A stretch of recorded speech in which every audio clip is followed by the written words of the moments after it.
Hey, thanks for stopping by. This is an original story from Hidden Revenge Family, and it took a turn you truly didn't see coming. Let's get into it. Rain hit my windshield so hard I could barely see the street signs, and that felt appropriate. I was on my way to a law office in downtown Washington, D.C., where my sister's life was about to be summarized in paperwork and divided like office supplies. The building had marble floors and a lobby that smelled like leather and expensive silence. I checked in at the front desk, gave my name, and ignored the way the receptionist looked at my scuffed boots. I had been out of the army for 3 months. My hands were still rough, my posture still straight. Civilian life hadn't softened me yet. When I walked into the conference room, Beatrice was already there. She looked like she had stepped out of a campaign ad. Perfect hair, perfect posture, perfect smile that didn't reach her eyes. The silver eagle on her dress uniform caught the light just right. Public Affairs Colonel Beatrice Whitmore, my younger sister, the family headline. Across from her sat our parents Jerry and Martha. They were angled toward her, not me. Their chairs practically touched hers. My chair sat alone on the other side of the table like it had been assigned after a small argument. Clara Beatrice said, giving me a polite nod, like we were co-workers who barely tolerated each other. Colonel, I replied. Her smile tightened. She hated when I used her rank outside official settings. I did it anyway. The attorney, Mr. Feldman, cleared his throat and adjusted his glasses. He had the calm voice of a man who had delivered bad news for a living. On the table in front of him sat a thick folder labeled with Abigail's name, Abigail Whitmore, our oldest sister, the quiet one, the one who never bragged, the one who died 2 months ago after a long illness she barely talked about. I sat down and folded my hands on the table. They were scarred and calloused from years of moving equipment, loading crates, running logistics operations most people never saw. I noticed Beatrice glance at them, and then at my plain jacket like she was comparing resumes. Mr. Feldman began reading. Abigail's voice echoed in my head as he spoke, because I knew she had written this carefully. She was like that, precise, intentional, never dramatic. To Beatrice Whitmore, she left the family residence in Arlington. The house was valued at just over $1.4 million. She also left multiple investment accounts totaling approximately $600,000. There were gasps, small, polite ones from my parents. My mother reached for Beatrice's hand immediately. "Oh, sweetheart," she whispered, as if Beatrice had just survived something difficult, instead of winning a financial lottery. Beatrice lowered her eyes in a performance of humility. "Abigail always believed in potential," she said softly. I looked at the attorney. "And me." He flipped a page. To Clara Whitmore, he read, "I leave a personal item of mine. It is stored in a sealed box to be delivered at the time of this reading." The door opened and an assistant carried in a medium-sized cardboard box that looked like it had been sitting in a garage for a decade. The edges were worn, one corner was taped twice. The assistant placed it in front of me. I didn't touch it yet. "That's it?" my father asked. Mr. Feldman nodded. "Those are the terms of the will."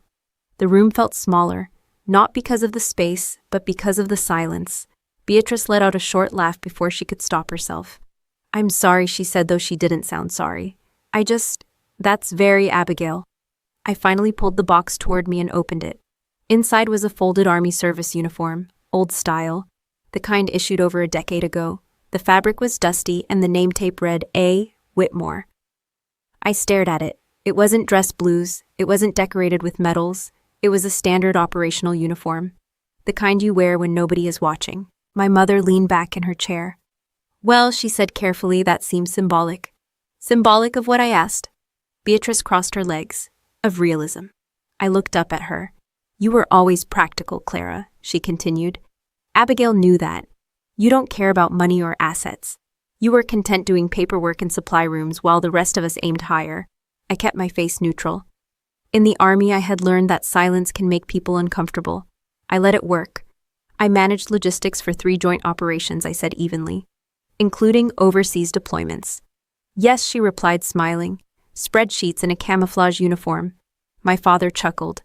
"Beatrice worked with senior leadership," he added. "Strategic communications. Public presence. That's impact. Impact." I thought about the nights I slept on concrete floors to keep supply chains running, the hours spent rerouting medical shipments so units wouldn't run out of supplies.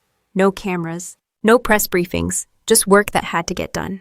My mother looked at me with what she probably thought was kindness. Clara, you never had Beatrice's ambition, she said. This is fair. Abigail must have seen that. The house and investments would have been wasted on you. You prefer simplicity. There it was, fair. I ran my thumb over the fabric of the uniform. It felt heavier than it looked. Beatrice leaned forward slightly. Honestly, Clara, that uniform suits you. Old, worn, practical. Very on brand. She smiled wider. It's fitting, she added. A reminder of where you peaked. The words hung in the air. I could have argued. I could have listed achievements, awards, evaluations. I could have pointed out that public affairs officers don't deploy the same way logistics officers do. Instead, I closed the box. If that's everything, I said to the attorney, I'll take my property. Beatrice laughed openly this time. Property, she repeated. It's a used uniform. My father nodded. You should be grateful she left you anything. I stood up slowly, not angry, not shaking, just steady. Abigail had never been careless. She didn't make emotional decisions. If she left me this uniform, she had a reason. I met Beatrice's eyes. You seem very confident, I said. I earned it, she replied. I lifted the box and tucked it under my arm. It wasn't heavy, but the room felt heavier as I walked toward the door. Right before I reached it, Beatrice spoke again. Clara, she called out. Try not to sell that online. I'd hate for family memorabilia to end up on eBay. My mother laughed softly. I turned halfway back. Don't worry, I said. I know the difference between something worthless and something underestimated. Beatrice rolled her eyes. As I stepped into the hallway, the door closed behind me with a soft click. I stood there for a moment holding the box that apparently represented my entire inheritance. Have you ever been the one who did the real work while someone else took the spotlight and then got told you should be grateful for the scraps? If that sounds familiar, tell me in the comments. I want to know how you handled it. I was still standing in the foyer of the Arlington house when Beatrice told me I had until morning to leave. The rain outside had turned into a steady storm, hitting the tall windows hard enough to sound personal. The house looked the same as it had for years. Polished floors. Framed family photos, furniture. Nobody was allowed to sit on unless guests were over. The only difference was that now Beatrice stood in the center of it, like she had just closed on a business deal. I've already called a contractor, she said, scrolling through her phone. We're converting this place into a consulting office. High-end, clean lines, less history. Our parents sat on the couch behind her. My mother had a blanket over her knees like this was just another quiet evening. You can't possibly need more than tonight, Beatrice added. You travel light. I had a duffel bag in my old bedroom upstairs, a few civilian clothes, my discharge paperwork. The box with Abigail's uniform sat on the kitchen counter where I'd left it after the will reading. It hasn't even been 24 hours, I said. Beatrice looked up from her phone. The property transferred immediately, I checked. Of course she did. My father cleared his throat. It's cleaner this way, Clara. No confusion about boundaries. Boundaries. That was new. For years, I had been expected to come home on leave, help fix things, move things, drive them to appointments. Boundaries had not been part of that arrangement. I'll be out tonight, I said. Beatrice smiled. Good, I knew you'd be reasonable. Reasonable. That was the family word for obedient. I walked upstairs to my old room. The walls were still painted the same pale blue from when I was 16. My trophies were gone. I had packed them away years ago because they didn't fit the image of the house. Beatrice's awards still lined the hallway downstairs in matching frames. I stuffed my clothes into the duffel bag. I moved efficiently the way I had in barracks before deployment. No wasted motion, no dramatic pauses. When I picked up the box with Abigail's uniform, I hesitated for half a second. Then I slid it into the bag, carefully making sure it didn't crease more than it already had. By the time I came back downstairs, Beatrice was on a video call with someone. Yes, she was saying, we'll need the downstairs cleared, all of it. I want a reception area here, something impressive. She glanced at me as I walked toward the door. Lock up when you leave, she said casually. Actually, no, just hand me the key. I reached into my pocket and pulled it out. The brass was worn from years of use. I placed it on the entry table. My mother stood up finally. Clara, don't make this harder than it has to be. I'm not, I said. You always take things so personally, she added. I looked at her. I was told to leave my home in the middle of a storm. It's not your home anymore, Beatrice said without looking up from her screen. That settled it. I opened the door. Cold air rushed in immediately. The rain soaked through my jacket within seconds. I didn't look back. My car was parked along the curb. I tossed the duffel bag into the trunk and slid into the driver's seat. The windshield fogged up fast. For a moment, I just sat there, hands on the steering wheel, watching the house through blurred glass. The lights inside were bright, warm, controlled. I started the engine and drove. I didn't go far. A cheap motel off Route 50 had a vacancy sign flickering in the rain. The parking lot was half empty. The office smelled like stale coffee and industrial cleaner. Single room, the clerk asked without interest. Just for a few nights, I replied. He handed me a key card and pointed toward the far end of the building. The room was small but clean. One bed, one chair, a desk that had seen better years. The air conditioner rattled when I turned it on. I set the duffel bag on the floor and placed the box on the bed. For a moment, the silence pressed in. No family voices, no polished speeches, no comparisons, just the sound of rain against thin walls. I opened the box again and lifted out Abigail's uniform. It smelled faintly like storage dust and old fabric. I shook it out gently and held it up. The name tape looked slightly faded. The stitching was still solid. Paperwork, Beatrice had said. I almost laughed. In the Army, logistics isn't paperwork. It's movement. It's fuel, food, ammunition, medical supplies. It's making sure people don't run out of what keeps them alive. When operations succeed, nobody thanks logistics. When they fail, everyone notices.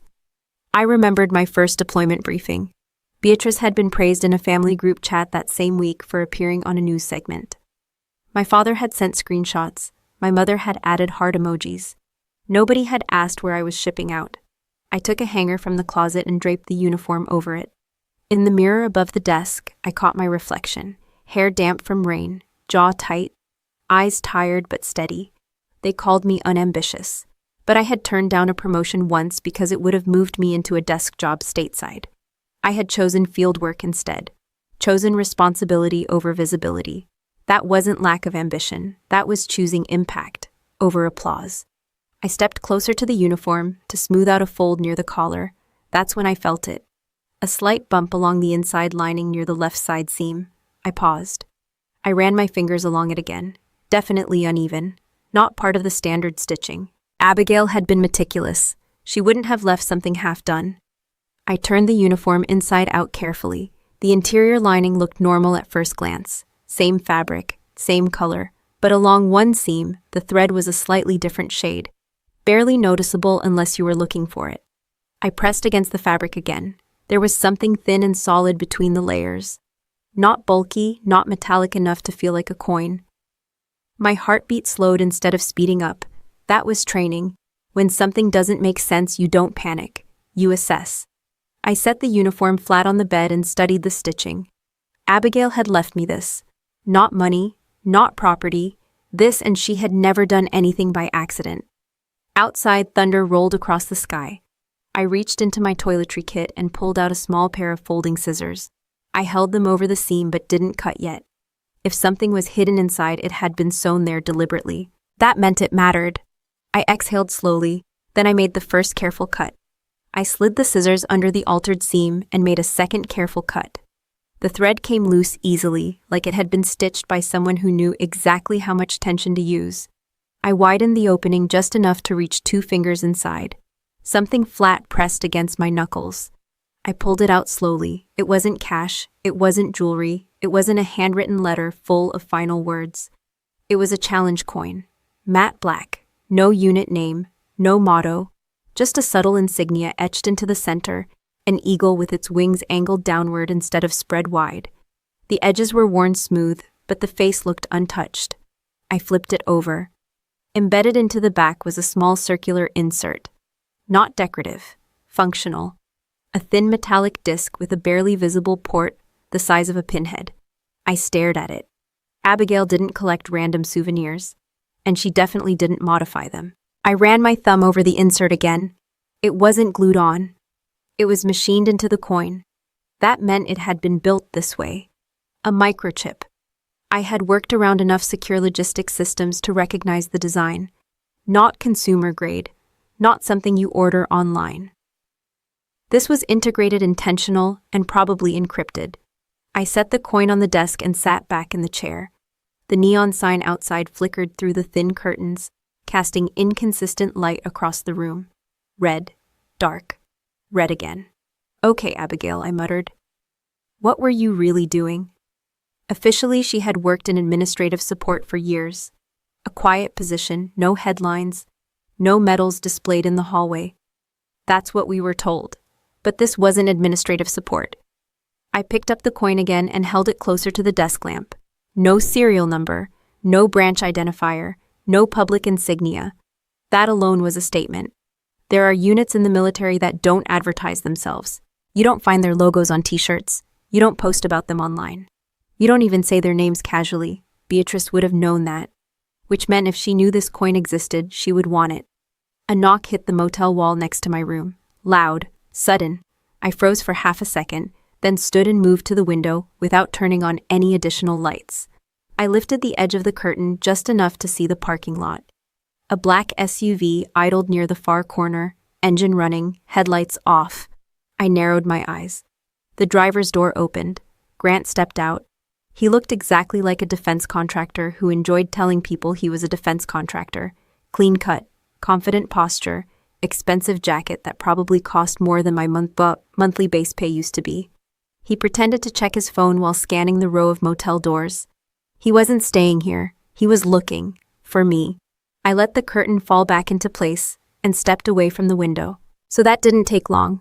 Beatrice had wasted no time moving me out of the house. Now her husband was casually driving by a low-budget motel in the rain. That wasn't about real estate. I picked up the coin again and turned it in my hand. They weren't just securing property. They were searching for something specific, something they hadn't found, which meant they didn't know Abigail had hidden it in the uniform. Good. Another knock echoed, this time on my actual door. 3 firm taps. Not hotel staff, not hesitant. I didn't respond. Clara Grant's voice carried through the thin door. I stayed silent. "I know you're in there," he continued, casual but tight. "Your car's outside." I looked at the coin, then at the door. He knocked again. "Beatrice is worried about you," he said. "You left in a rush. Worried." That almost made me smile. I walked to the door quietly and stopped a few feet away. "What do you want?" I asked without opening it. A short pause. "Just checking in," he replied. "Family should stick together." "Then why are you outside a motel at 10:30 at night?" I asked. Another pause. Slightly longer. "I had business nearby." "Route 50 is not a business district." Silence. Then he shifted tone. "Look, Clara," he said.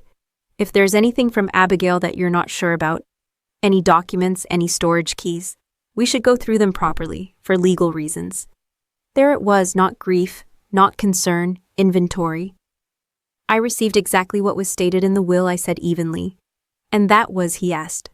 "A uniform." He exhaled softly, not disappointed, calculating. "If you come across anything else," he added, "you should let Beatrice know. It would avoid unnecessary misunderstandings." Unnecessary misunderstandings. Like what? Accusations, investigations, frozen accounts. "I'll keep that in mind," I said. He stood there another few seconds. Then his footsteps retreated. I waited until I heard the SUV door shut and the engine rev before I looked outside again. The vehicle pulled out slowly, headlights still off until it reached the main road. He hadn't come to intimidate me.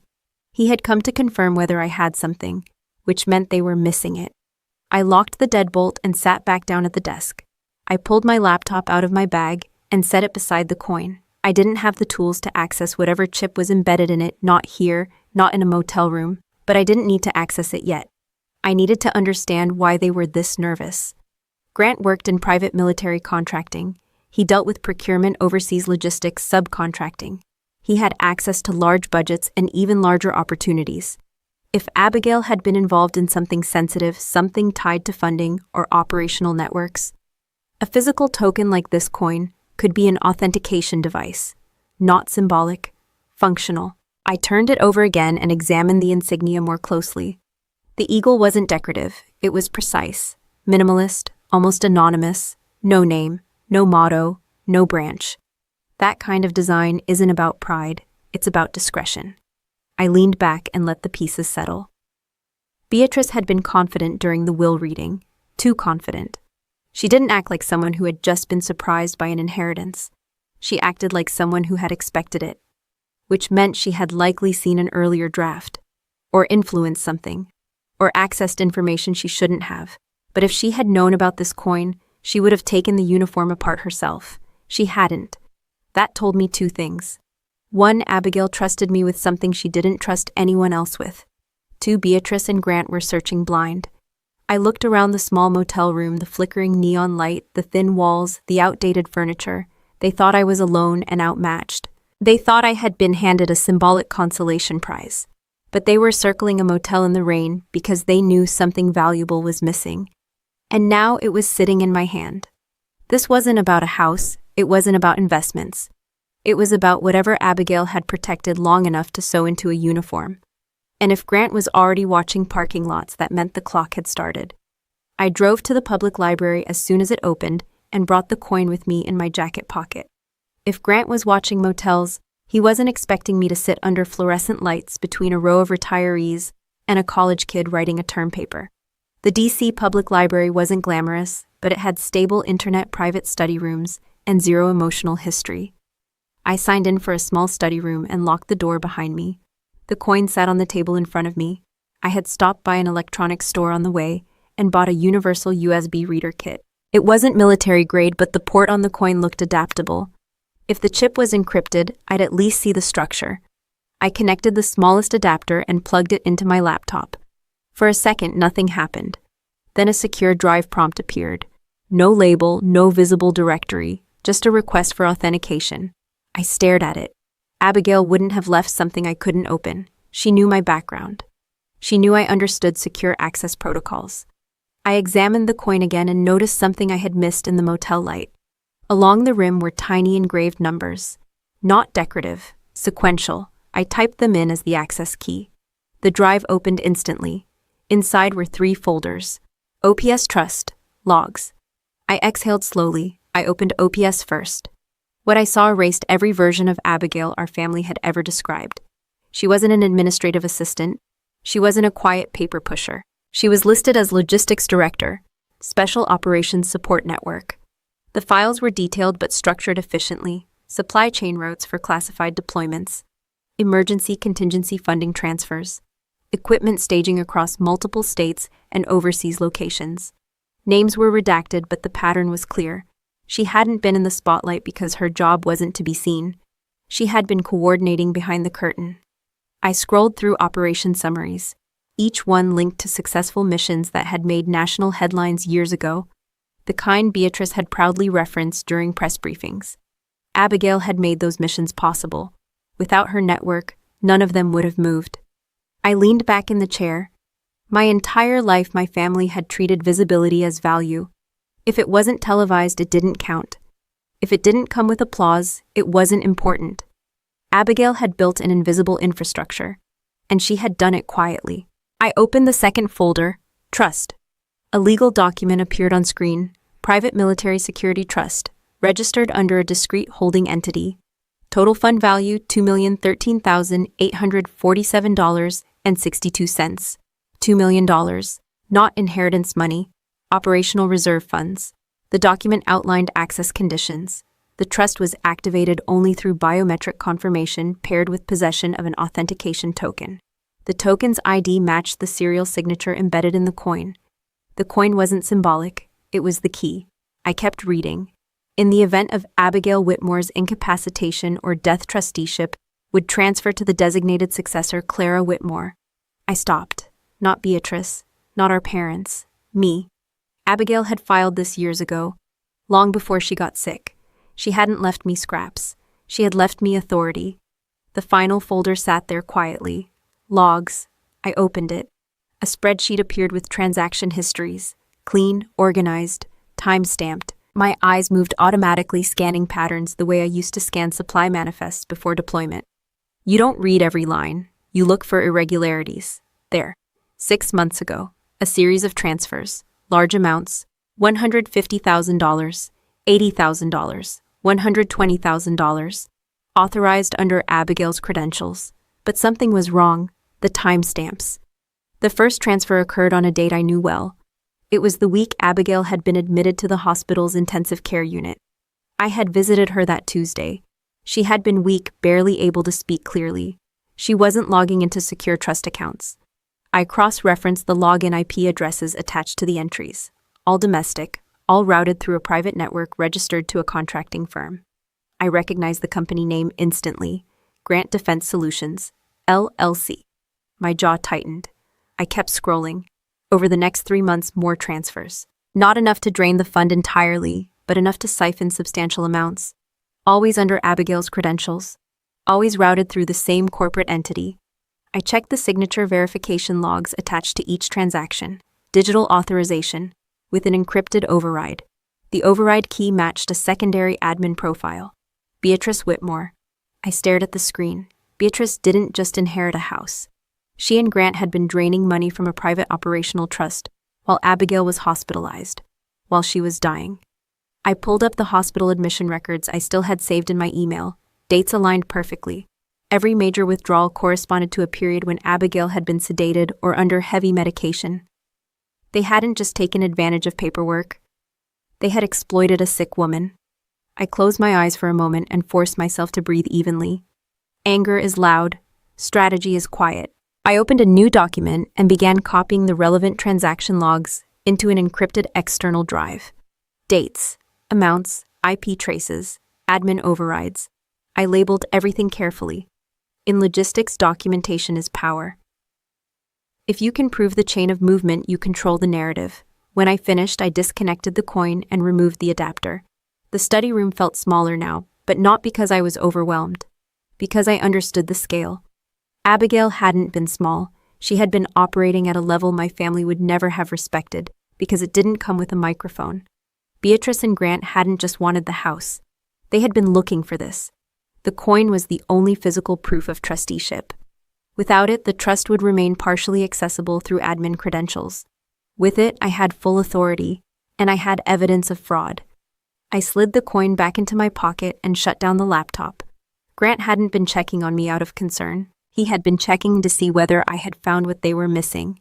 Now I knew exactly what they had done, and exactly how far they were willing to go to keep it quiet. I walked into the promotion dinner knowing Beatrice had already figured out I was asking questions. The event was held at a private dining room in a high-end restaurant in D.C., the kind of place where the waiters glide instead of walk. Gold lighting, white tablecloths, crystal glasses lined up like a military formation. Beatrice stood near the center of the room in a fitted navy dress, shaking hands with officers and contractors like she was running for office. Grant hovered close behind her, smiling at the right moments, nodding at the right jokes. My parents were glowing. Colonel Whitmore, someone said loudly as I approached. Model officer, Beatrice laughed modestly. It takes a team. I noticed a few heads turn when they saw me. The looks were subtle, quick, assessing. News travels fast in military circles. Faster when it's engineered. Beatrice spotted me and excused herself from a small group. She walked over with a controlled smile. You came, she said. You invited me, I replied. That was before you started digging through Abigail's accounts. There it was, no denial, no confusion. I had access, I said calmly. As the designated trustee, her eyes sharpened. Careful, she said quietly. That kind of language can sound delusional. I almost smiled. The documents say otherwise. Grant stepped in smoothly. Clara, we're concerned about you. Concerned. That word again. Concerned enough to reroute funds while Abigail was in the ICU, I asked. His expression didn't change, but the temperature between us did. You're misunderstanding standard asset consolidation, he replied. From her personal trust, I asked. Using her credentials. Beatrice's smile returned but thinner. This is exactly what I mean, she said softly. You're spiraling.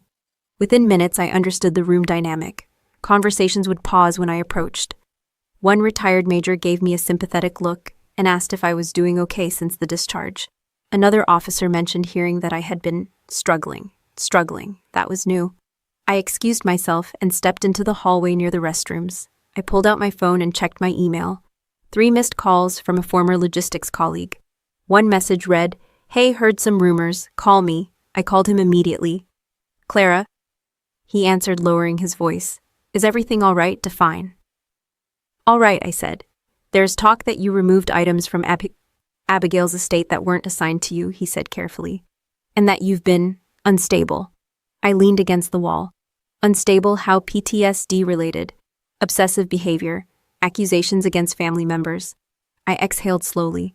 Who started that, I asked. He hesitated. It's coming from public affairs channels. Unofficially, but you know how that works. Yes, I did. Beatrice didn't need to file a formal complaint. She just needed to plant the right concern in the right ears. Thanks, I said. I appreciate the heads up. When I walked back into the dining room, I felt it clearly now. The isolation, not loud, not dramatic, just subtle repositioning, people shifting away slightly, conversations tightening. Beatrice had weaponized perception. She raised her glass for a toast. To integrity, she said smoothly, to service, and to protecting the reputation of the uniform we wear. There were nods around the table. My mother looked directly at me when Beatrice said reputation. After the applause, my father approached me near the bar. What are you doing? He asked quietly. Reviewing financial records, I said. Stop, he said immediately. You're embarrassing your sister. She siphoned money from a secured trust, I replied. You don't know that, he snapped. I have transaction logs. He shook his head. You've always had a chip on your shoulder about Beatrice's success. That almost made me laugh. This isn't about success, I said. It's about fraud. He leaned closer. Listen to yourself. Accusing your own sister of criminal behavior. Over what? A uniform? Over what? I stared at him. Abigail left me trusteeship, I said. No, he replied flatly. She left you a box. My mother joined us, her expression tight. We've received calls, she said. People are worried about you. People I asked. Officers, friends. They say you've been making serious allegations without proof. I have proof, I said evenly. Then show it to the proper authorities, she replied. Not at dinner parties. I plan to. That landed. My mother's voice dropped. Clara, stop this. Apologize to your sister and let it go. Let what go, I asked. The theft. My father's face hardened. Enough. Beatrice appeared beside us as if on cue. Is there a problem? She asked lightly. No, my mother said quickly. We're just reminding Clara that family matters should stay private. Beatrice looked at me with controlled patience. You need help, she said quietly. And I don't mean that as an insult. I held her gaze. You've already started the narrative, I said. Why not finish it? She tilted her head slightly. Clara has been under a lot of stress since leaving active duty, she said louder, just enough for nearby guests to hear. Transitions are hard. There it was, reframed, compassion instead of accusation.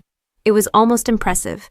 I left the dinner early, no dramatic exit, no raised voices, just a quiet walk to my car. Halfway back to the motel, my phone buzzed. An official email notification. Department of Veterans Affairs. Subject line, temporary suspension notice. I pulled into a gas station parking lot and opened it, due to a formal complaint submitted regarding potential misconduct related to estate handling and concerns of mental instability, impacting financial decision-making. Your military retirement disbursement has been temporarily suspended pending review. I read it twice. Formal complaint, submitted by Colonel Beatrice Whitmore. Attached statements expressing concern about my erratic behavior and unauthorized access to sensitive financial materials. She had escalated, not gossip. Documentation. She had used her rank to give credibility to the accusation. My retirement pay wasn't massive, but it covered rent, utilities, groceries. It was stability. And she had just cut it off. I sat there in the car with the engine running, the email glowing on my screen. This wasn't about winning an argument anymore. They were trying to discredit me before I could act. Control the narrative, isolate the source, apply pressure, classic containment strategy. I closed the email and stared through the windshield at the pumps outside. They thought I would panic. They thought cutting off my income would force me to back down. Instead, something inside me shifted. I wasn't fighting for a house. I wasn't fighting for pride. I was now officially fighting a coordinated smear campaign backed by rank, reputation, and my own parents' endorsement. And they had just made it formal. I buttoned Abigail's uniform all the way to the collar and pinned the coin exactly where it belonged. The fabric felt different now that it was clean and pressed. Still old, still standard issue. No flashy medals, no decorative cords, just a name tape and years of quiet service stitched into it. I looked at myself in the motel mirror.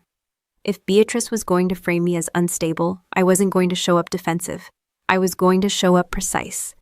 The gala was held at a five-star hotel in downtown DC, valet parking, red carpet at the entrance, a banner that read, "Honoring Excellence in Military Leadership." I walked past a line of decorated officers and contractors in tuxedos and evening gowns. Heads turned immediately, not because I looked out of place, because I looked deliberate. Abigail's uniform wasn't flashy, but it carried authority in a different way. It didn't ask for approval. Inside, the ballroom was packed. Round tables covered in white linen, a stage at the front with a podium and a giant projection screen cycling through images of smiling officers in combat zones and press briefings. Beatrice stood near the stage in a deep emerald gown, holding a champagne flute. Her hair was styled perfectly. She was surrounded by senior officials and donors. She saw me within seconds. Her smile froze. Grant leaned in and followed her line of sight. His jaw tightened. I walked calmly toward the registration desk. "I'm here as a guest," I said, giving my name. The volunteer checked the list and hesitated for a fraction of a second before handing me a badge. As I turned, I heard Beatrice's heels approach across the polished floor. "What are you doing here?" she asked quietly. "Attending," I replied. She glanced at the uniform with open disdain. "You can't be serious." "I am." She lowered her voice further. "You're making a scene." I haven't said a word. She stepped closer. "You were reported as unstable. Showing up like this isn't helping." I adjusted the coin on my chest slightly. "This is a regulation uniform." "It's not yours," she snapped. Abigail left it to me. Grant joined us, smiling tightly at anyone watching. "Clara," he said smoothly, "this isn't the right setting for what I asked." Public recognition. Beatrice's eyes flicked to the coin. For the first time that night, I saw something close to uncertainty. "Take that off," she said. "Why?" "Because you don't understand what you're wearing." That confirmed it. I held her gaze. "I understand more than you think." Her composure cracked slightly. She turned and signaled discreetly to one of the event coordinators. Within seconds, a hotel security manager approached. "Is there a problem?" he asked politely. Beatrice's tone shifted instantly to concern. "This is my sister. She's been struggling recently. I'm worried she might disrupt the ceremony." The manager looked at me. "I have a valid guest badge," I said calmly. "I intend to sit and watch." "She's not in uniform clearance for tonight," Beatrice added. I almost laughed. "There's no such thing as uniform clearance at a civilian gala." Grant leaned in. "It would be better if you left voluntarily." I didn't move. Before the situation could escalate further, the lights dimmed slightly and the announcer's voice echoed through the room. "Ladies and gentlemen, please take your seats. We are about to begin." Beatrice gave me one last warning look and walked back toward the stage. I found a seat near the back of the ballroom where I had a clear view of everything. The program began with speeches about sacrifice, service, and integrity, words that sounded impressive under chandeliers. When it was time for the main award, the announcer's voice grew louder. "This year's Model Officer Award goes to Colonel Beatrice Whitmore." Applause filled the room. Beatrice rose gracefully and walked to the stage. She hugged the presenter, accepted the plaque, and stepped up to the podium. "Service is about responsibility," she began. "It's about protecting the reputation of the uniform and the institution it represents." I watched her carefully. "Leadership requires difficult decisions," she continued, "sometimes even within your own family." That line wasn't accidental. A few heads turned subtly toward me. She was cementing the narrative publicly. I stood up, not abruptly, not angrily, just stood. The room quieted, slightly confused. Beatrice paused mid-sentence when she saw me walking down the aisle toward the stage. Security shifted near the walls. I stopped a few feet from the platform. "I have something to add," I said clearly. Beatrice forced a laugh. "Clara, this isn't appropriate." "I agree," I replied. "Fraud usually isn't." Murmurs rippled across the room. Grant moved toward the front, but before he could reach me, another presence shifted the energy entirely. A tall figure seated near the front row stood up. 4 stars on his shoulders. The room fell silent. General Miller did not raise his voice. He didn't need to. He stepped forward slowly, his eyes fixed not on Beatrice, not on Grant, on the coin. He stopped directly in front of me. His face lost color. "Where did you get that?" he asked quietly. The entire ballroom held its breath. "It belonged to my sister," I said evenly. "Abigail Whitmore." He stared at the insignia for several seconds. Then, in full view of 300 guests, he brought his hand up in a crisp, formal salute. "To me." Gasps filled the room. Beatrice's award plaque slipped slightly in her grip. General Miller lowered his hand slowly, still studying the coin. That insignia, he said carefully, is not ceremonial. The silence deepened. He looked at Beatrice. Colonel, he said, his tone no longer polite. Why is your sister wearing an authentication token from a restricted logistics command? Beatrice's lips parted, but no sound came out. Grant stopped moving. I didn't smile. I didn't need to. The coin on my chest had just done what no argument ever could. And for the first time all night, Beatrice wasn't controlling the room. I held my posture while the entire ballroom watched General Miller look at the coin like it wasn't supposed to exist in public. He didn't repeat his question. Instead, he stepped up onto the stage and turned to face me fully. 300 guests shifted in their seats. The sound of cutlery and quiet whispers stopped completely. State your name, he said. Clara Whitmore, former Captain Logistics Corps. His eyes sharpened slightly. Relation to Abigail Whitmore. She was my sister. A pause. Then in front of everyone he straightened and gave me a formal salute. Not casual, not symbolic, regulation. The room reacted in a wave. Confusion, shock. Some officers stood instinctively out of respect. Beatrice remained frozen beside the podium, her award plaque clutched in both hands. I returned the salute, clean, controlled. General Miller turned toward the audience. For clarity, he said, his voice steady, but carrying across the ballroom the insignia. On that coin belongs to a restricted logistical command embedded within special operations infrastructure. He let that settle. It is not decorative. It is not honorary. It is not publicly acknowledged. A ripple moved through the room. He looked at Beatrice. Colonel, you would not have clearance to access information related to that unit. Beatrice swallowed. Sir, I was not aware. That is correct, he interrupted calmly. You would not be. Grant shifted a step backward. General Miller faced me again. Where did you obtain the coin? It was sewn into my sister's uniform, I said. She left it to me. His jaw tightened just slightly. Abigail Whitmore served as logistics director for that command, he said. Her role involved operational funding channels and contingency trust management. Several heads snapped toward Beatrice. General Miller continued. The associated trust funds are designed to ensure operational continuity in high-risk environments. Control of those funds transfers only through verified succession and possession of the authentication token. He nodded toward the coin on my chest. In plain terms, he added, whoever holds that coin and is designated in the trust structure holds authority. Beatrice finally found her voice. Sir, with respect, this is a private family matter. General Miller turned to her slowly. No, Colonel, he said evenly. It is not. The silence was absolute now. He looked back at me. Have you accessed the trust documentation? Yes, sir, and what did you find? I didn't raise my voice. I didn't need to.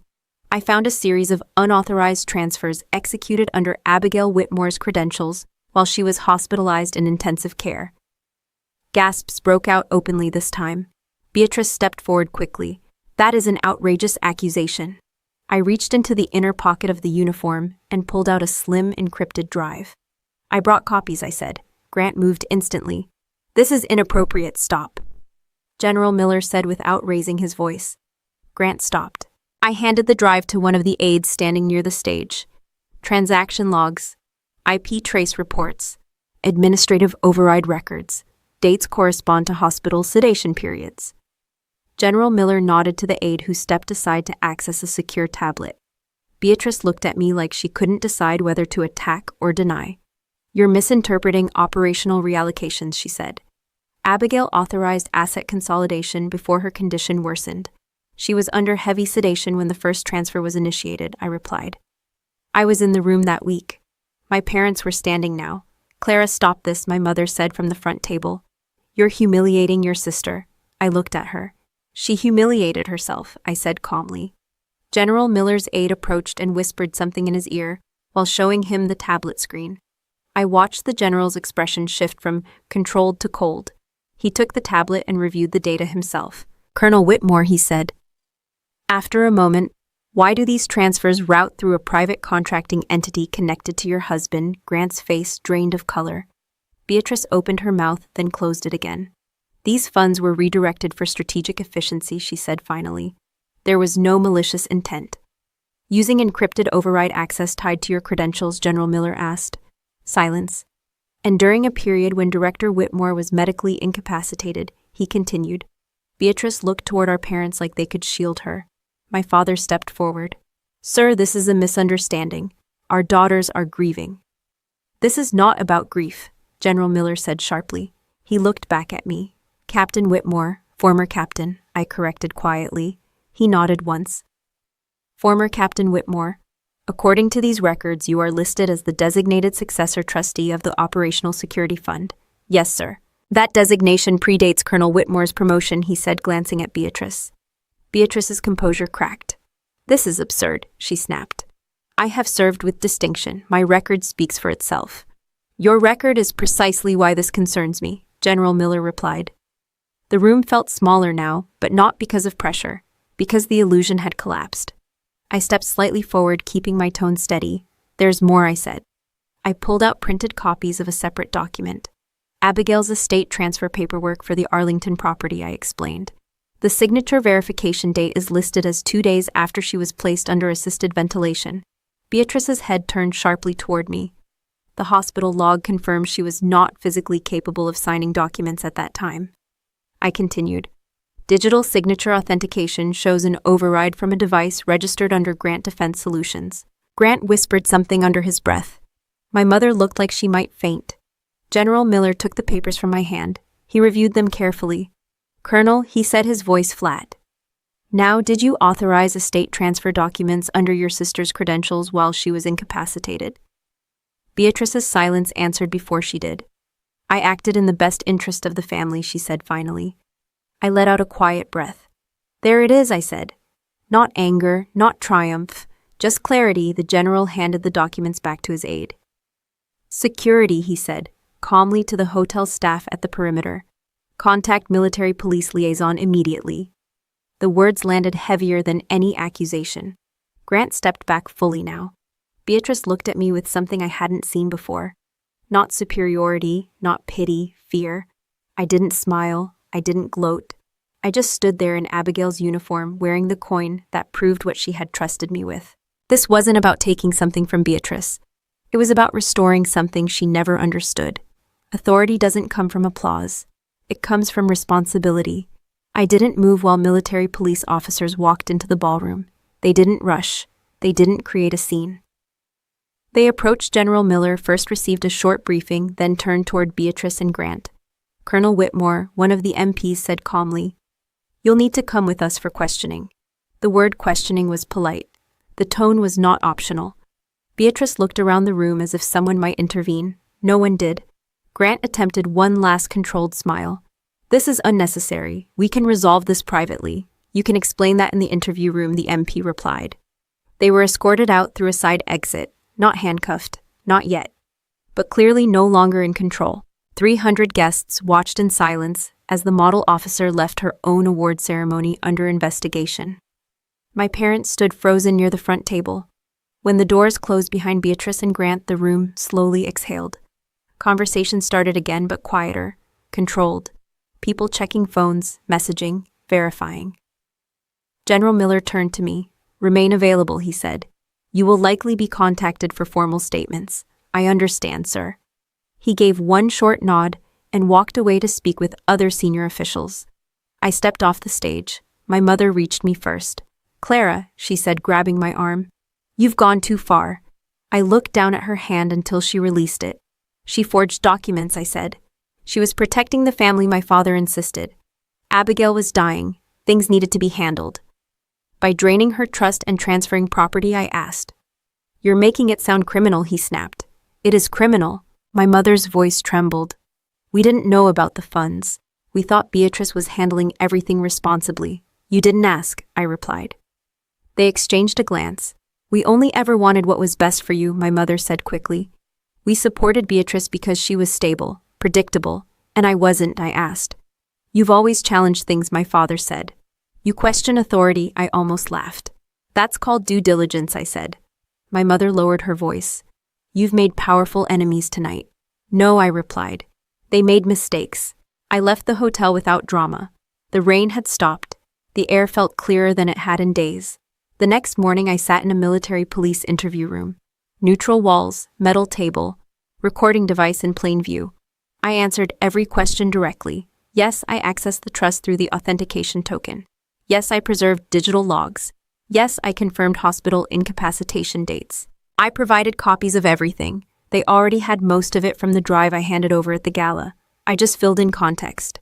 Later that afternoon, I met with a civilian attorney I had contacted the night before.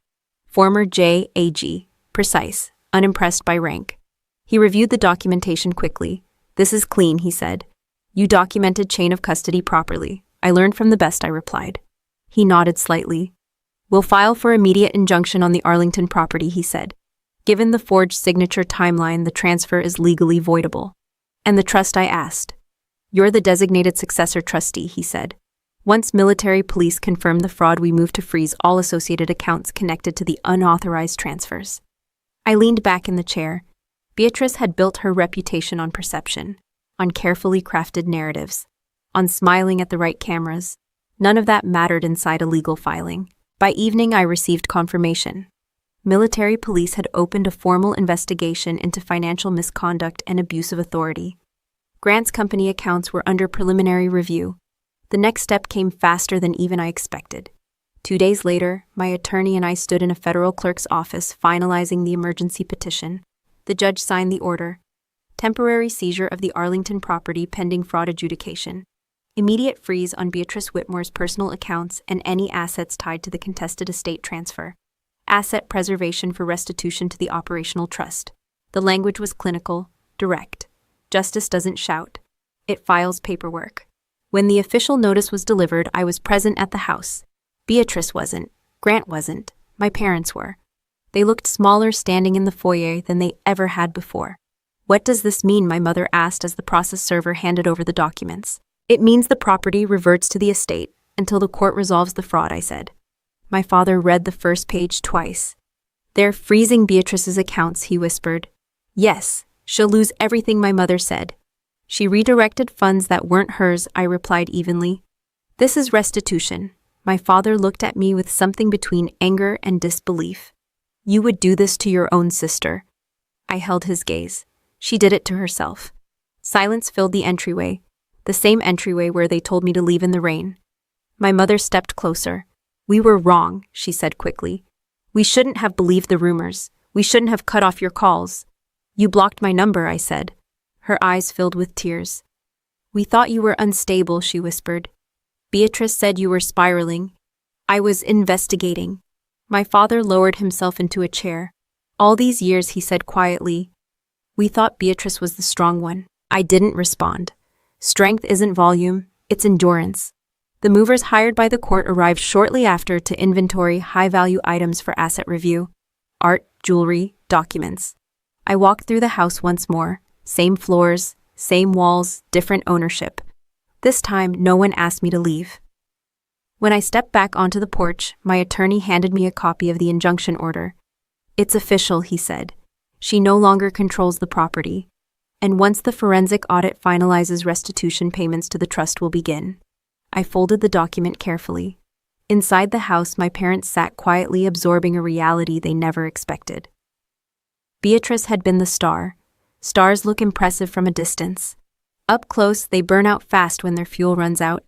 And hers had just been cut off. I stood on the front porch of the Arlington house with Abigail's photo in my hand and the morning sun hitting the steps where I used to sit as a kid. The injunction had turned into a final ruling faster than most people expected. The forensic audit confirmed the unauthorized transfers.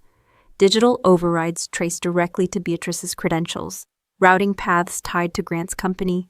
The estate transfer was voided. The trust was restored in full, including recovered funds.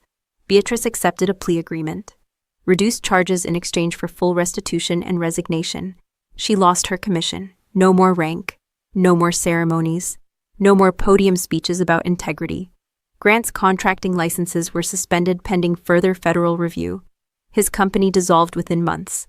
Clients disappeared quickly once investigations became public record. Last I heard, Beatrice was working hourly shifts at a logistics warehouse in Northern Virginia. Not as a director, not as an executive, just moving inventory. There's something almost educational about that. Logistics isn't glamorous when there's no applause. The difference is some people understand its value. Others only understand status. I looked down at the photo in my hand. Abigail in uniform, no dramatic pose. Just a calm expression like she already knew how this would unfold. The $2 million in the trust account remained intact after restitution adjustments. Operational reserves were stabilized. Oversight was transferred formally under my trusteeship with General Miller's endorsement. But I didn't keep the funds sitting idle. I created a new structure under the trust's umbrella, the Whitmore Support Initiative, not a flashy foundation with gala dinners, a direct access assistance fund for service members transitioning out of active duty who were cut off by family, emergency housing grants, legal aid stipends, mental health coverage extensions, short-term income stabilization, practical support, no press conferences, no ribbon cuttings, just applications processed and resources delivered. I staffed it with 2 former logistics officers and 1 retired JAG attorney, people who understood documentation and discretion. Within 6 months, we had assisted 17 veterans. One of them had been living out of his car after his family refused to take him back. Another was a single mother discharged after medical separation facing eviction. None of them needed applause. They needed stability. Inside the house, most of the furniture had been removed during asset review. I kept what was functional and donated the rest. The place felt different now, not staged, not curated for image, clean, quiet. My parents no longer lived here. After the ruling, they downsized to a modest apartment 20 minutes away. I covered part of their rent, not generously, not resentfully, just enough to ensure basic comfort. They had asked once for a spare key to the house. No, I said, not angrily, just clearly. They visit occasionally. They sit at the kitchen table and speak more softly than they used to. My mother apologizes in small ways now. My father avoids eye contact when the subject of Beatrice comes up. I don't punish them, but I don't pretend either. Trust once broken doesn't regenerate because someone feels embarrassed. It rebuilds slowly, with boundaries. The porch boards creaked slightly under my boots as I stepped forward.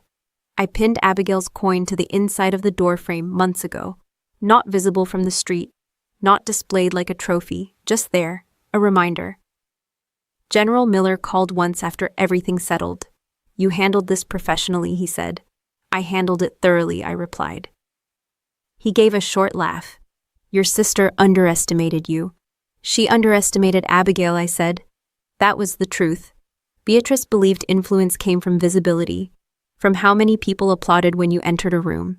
Abigail understood something different. Power can exist quietly. Authority can operate without branding. And integrity doesn't need marketing. I walked back inside and set the photo on the hallway table. The same hallway where Beatrice's framed awards used to hang. Now there was only one frame. Abigail's uniform photo. No medals, no spotlight, just service. I poured myself a cup of coffee and stood in the living room, looking out through the front windows. The house was quiet, no comparison, no competition, just space. In the Army, we're taught something early that never makes it into speeches. The best-looking uniform isn't the one with the most rank on the shoulders. It's the one worn by someone who doesn't compromise their integrity when no one is watching. Abigail understood that. I understand it now in a way I didn't before. The night I was told to leave this house, I walked out in the rain carrying a dusty uniform in a cardboard box. They thought it was trash. They thought it was symbolic consolation for someone without ambition. It turned out to be access, responsibility, proof. Sometimes what looks small is only small to people who measure value by volume. Sometimes the thing dismissed as useless is the only thing that matters. If you've ever been underestimated by your own family because you weren't loud enough, flashy enough, or ambitious in the way they defined it, I want you to answer this honestly. Would you have had the courage to do what was right, even if it meant standing alone? Share your thoughts in the comments and subscribe. If you believe integrity still matters more than image. I found myself sitting alone at the kitchen table one night, long after the house had gone quiet, staring at an old family photo I hadn't thrown away. Beatrice was in the center, of course, smiling wide, shoulders back. Even at 16, she knew how to pose like someone who expected applause. I was standing slightly behind her, half-turned like I wasn't sure if I belonged in the frame. That picture explained more than I used to admit. For years, I thought the conflict between us was about personality. She was outgoing, I was reserved. She liked recognition, I liked getting the job done. It seemed simple. It wasn't simple. It was structural. Every family builds a story about itself. And inside that story, everyone gets assigned a role. Beatrice was the star. I was the dependable one. Abigail was the quiet helper. The star gets defended. The dependable one gets used. The quiet helper gets ignored. That structure doesn't feel dangerous at first. It feels normal, predictable, comfortable, until something goes wrong. When I questioned the trust transfers, my parents didn't evaluate the evidence. They evaluated the roles. In their story, Beatrice was competent, stable, successful. In their story, I was practical, intense, sometimes too serious. So when she said I was spiraling, that version of me fit their narrative more easily than the version where she committed fraud. People rarely choose truth over comfort. They choose the story they already believe. And here's the part nobody talks about: you cannot out-argue a narrative that protects someone's identity. If my parents admitted Beatrice committed fraud, they would also have to admit they misjudged her for decades. They would have to admit they dismissed Abigail. They would have to admit they underestimated me. That's a heavy psychological bill, so instead, they tried to make me the problem. It's easier to label someone unstable than to admit you backed the wrong person. I learned something critical during that period. When someone has already decided who you are, explaining yourself becomes a performance, not a conversation. Every sentence you say gets filtered through their expectation. If you're the emotional one, your calm sounds rehearsed. If you're the quiet one, your assertiveness sounds aggressive. If you're the responsible one, your boundaries sound cold. You cannot win that game by arguing harder. You win it by stepping outside the game entirely. When Beatrice started the smear campaign, my instinct wasn't to defend myself publicly. It was to document everything. That wasn't emotional detachment. That was strategic clarity. Here's the advice I wish someone had given me years ago. If you're dealing with a family conflict where image is being weaponized, stop trying to win emotionally. Start collecting facts. Stop explaining your character. Start preserving your credibility. Do not send angry texts. Do not post reactive statements. Do not vent publicly in a way that can be screenshot. Because the person focused on image will always try to provoke you into looking unstable. And if you react impulsively, you confirm their narrative. Reputation is a form of currency. Beatrice understood that. She just used it recklessly. She tried to spend mine to protect hers. The only reason I survived that smear campaign was because I refused to react theatrically. I didn't shout at the gala. I didn't accuse her without documentation. I waited until I had evidence that could stand without my emotion attached to it. If you're in a situation where a family member is controlling the narrative, ask yourself this. Are you trying to be understood by someone who benefits from misunderstanding you? If the answer is yes, you're wasting energy. There's another hard truth. Sometimes your family will choose the version of events that preserves their comfort, not the one that honors your integrity. And that doesn't mean you're wrong. It means you're disrupting a story they've been telling themselves for years. When my parents blocked my calls, it hurt more than the financial suspension. Not because I needed their approval, but because it confirmed something I had avoided facing. Their loyalty was tied to status. When Beatrice had rank, prestige, visibility, she represented success. When I had questions and documentation, I represented disruption. Families that prioritize image often fear disruption more than dishonesty. So here's what I want you to think about. If you've ever been labeled difficult because you asked questions, if you've ever been told you were too intense because you demanded accountability, if you've ever been the only one unwilling to pretend everything was fine, ask yourself this. Were you actually the problem, or were you the only one unwilling to protect a lie? Standing alone feels isolating at first, but isolation is not the same as wrongness. There were nights in that motel room when it would have been easier to apologize, to say I overreacted, to let the trust transfers go and salvage a version of family peace. That peace would have been built on silence. And silence has interest rates. It costs you later. It costs you self-respect. It costs you credibility. It costs you trust in your own instincts. If you learn nothing else from my story, learn this. Being the person who tells the truth in a family that values appearance will cost you comfort, but it will buy you clarity, and clarity is worth more than belonging to a lie. When everything fell apart, I stopped trying to be understood by people invested in misunderstanding me. I focused on being correct. and correct is quiet. Correct doesn't argue at dinner tables, correct files motions, correct keeps receipts, correct waits. If you're in the middle of something similar right now, take a breath. Don't chase approval from people who only respect status. Don't argue with someone who needs you unstable. Don't sacrifice your integrity just to keep the peace. Peace built on denial is temporary. Peace built on truth is permanent. And if you have to choose between being liked and being right, choose being right. You can rebuild relationships later. You cannot easily rebuild integrity once you trade it away. I keep Abigail's coin in a drawer by the front door, not in a display case. That's intentional. I could have framed it. I could have mounted it in a shadow box with a dramatic plaque. People do that with things that make them feel important. But that coin was never about looking important. It was about access. There's a difference between authority and power, and most people confuse the two. Authority is visible. It comes with rank titles, corner offices, reserved parking spaces, and applause at banquets. Power is functional. It moves systems. It controls outcomes. It operates whether anyone is watching or not.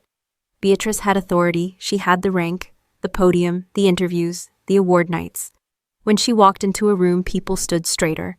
Abigail had power. She controlled operational funding for missions most of the public never heard about. She made decisions that determined whether supplies moved on time, whether units were funded, whether contingency plans activated. Nobody clapped for that. Nobody posted about it online. But when she approved a transfer, things happened. I had competence. And competence doesn't sparkle. It doesn't trend. It doesn't photograph well. But competence compounds. That's something I want you to understand, especially if you feel overlooked right now. In our culture, visibility gets rewarded fast. Competence gets rewarded slow. Visibility is loud. Competence is steady. Beatrice could command a room with her voice. She understood optics. She knew how to frame narratives, how to emphasize her role in success stories. And for years that worked. But optics don't hold up in forensic audits. Charisma can win a conversation. It cannot win against documentation. There's a lesson there.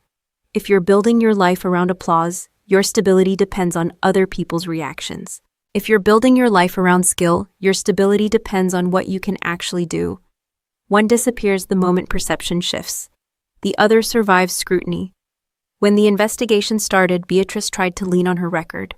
Her awards, her commendations, her public standing. None of that erased transaction logs. None of that reversed digital signatures. None of that changed hospital admission dates. Competence outlasts charisma when the lights come on. I don't say that with bitterness. I say it with clarity.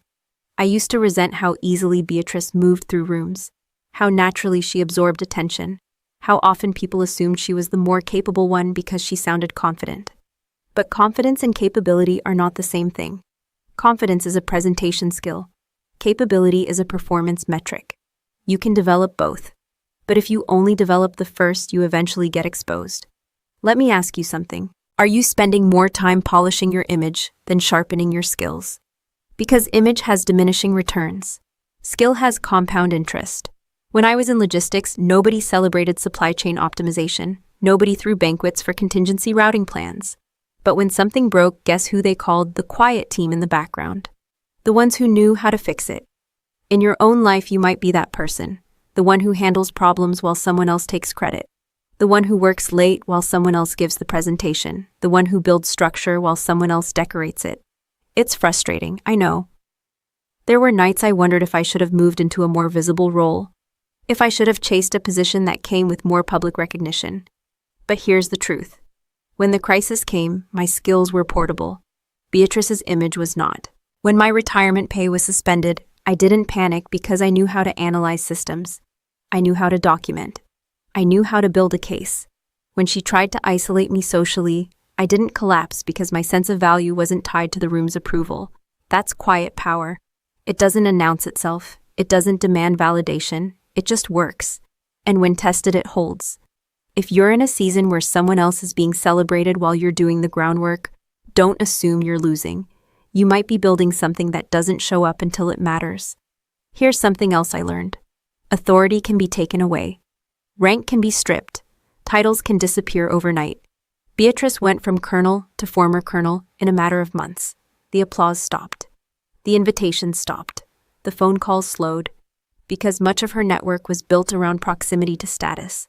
Competence doesn't evaporate like that. If tomorrow I lost every asset tied to that house, I would still know how to build systems, evaluate data, and protect resources. That's security, not a uniform, not a title, skill. So here's my advice to you. If you feel overshadowed by someone louder, don't compete on volume. Compete on mastery. If someone else is better at self-promotion, let them have it. You focus on being undeniable when evidence is required. If you're early in your career, invest in learning how things actually work, not just how they look. Learn how contracts function. Learn how money moves. Learn how systems break. Learn how to document properly. Those skills don't trend, but they rescue you when trends collapse.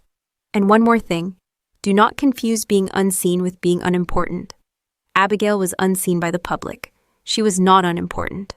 In fact, the people who truly understood the structure knew exactly who she was. When General Miller saw that coin, he didn't see a souvenir. He saw infrastructure. He saw responsibility. He saw someone who had been operating at a level beyond ceremony. That moment wasn't dramatic because of emotion. It was dramatic because reality surfaced. Quiet power doesn't need to announce itself. It waits until it's required. So if you're feeling overlooked right now, ask yourself this. Are you building applause, or are you building ability? Because one will disappear when perception shifts. The other will still be there when everything gets audited. And when life audits you financially, emotionally, professionally, it won't care how charismatic you sounded at dinner. It will care what you can actually sustain. That's the difference between loud authority and quiet power. One performs, the other prevails. I locked the front door after my parents left and didn't feel guilty about it. That might sound cold. A year ago, it would have felt cold to me too. But now it feels accurate. They had come over for dinner. We sat at the same kitchen table where they once told me to stop embarrassing the family. The conversation was polite, controlled, careful. My mother brought up the weather twice. My father asked about the veteran fund once. Neither mentioned Beatrice directly. Progress, I guess. When they stood to leave, my mother hesitated near the doorway. Are you sure you don't want us to have a spare key, she asked. No, I said calmly. She nodded like she expected that answer but hoped for a different one. That moment right there is what most people misunderstand about boundaries. Boundaries are not revenge. If I wanted revenge, I would have cut them off completely, blocked their numbers, refused financial support, disappeared. That would have been emotional retaliation. What I chose instead was structure. They live in a smaller apartment now. I cover part of their rent because I can, and because I don't believe in punishing elderly parents financially for poor judgment. But they don't have access to my home, my accounts, or my decisions. Access is earned, not inherited. That's something I had to learn the hard way. For years, I believed forgiveness meant restoration. If you forgave someone, you let things go back to how they were. That belief cost me. Forgiveness is internal. Access is external. You can forgive someone and still restrict their access to your life. You can release anger without reopening the door. Those are separate actions. When everything with Beatrice collapsed, I had moments where revenge would have been easy. I had documentation that could have destroyed her publicly beyond what the legal system required. I could have given interviews. I could have told every detail to every outlet that would listen. I didn't. Not because she deserved protection, but because I deserved peace. Revenge keeps you tied to the person who hurt you. Boundaries free you from them. There's a difference between wanting someone to suffer and wanting to stop suffering yourself. At first, I had to be honest with myself. I was angry, not just at Beatrice, at my parents, at the years of subtle comparisons, at the dinners where my deployments were summarized in one sentence and her briefings were dissected in detail. I had to admit that anger before I could choose something better. If you pretend you're not angry, you don't build boundaries, you build resentment. Resentment leaks. It shows up in tone, in sarcasm, in passive-aggressive comments, in distance that nobody understands. Boundaries are cleaner than resentment. They're clear. For me, boundaries look like this. No unannounced visits, no financial co-signing, no involvement in trust management decisions, no private conversations where history gets rewritten. If my parents start minimizing what happened, I end the conversation. If they attempt to defend Beatrice's intentions, I state facts once and move on. I don't argue. I don't debate. I don't try to convince.